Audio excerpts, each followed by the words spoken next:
get set fun.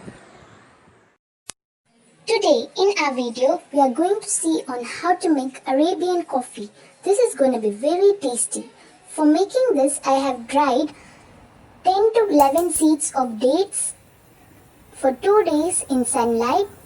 After drying it for 2 days, add it in a pan and roast it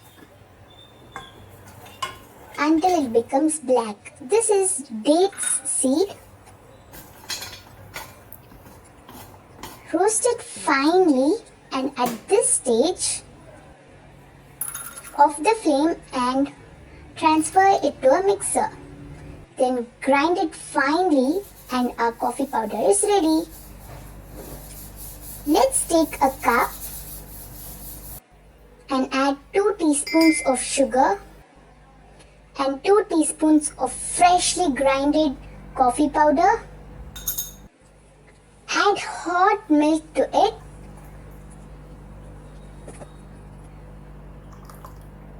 And to give the peaks, I have used whisk.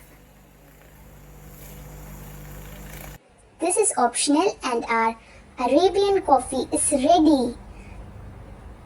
This will give you a real taste of coffee. Hope you will try it in your home. Thank you.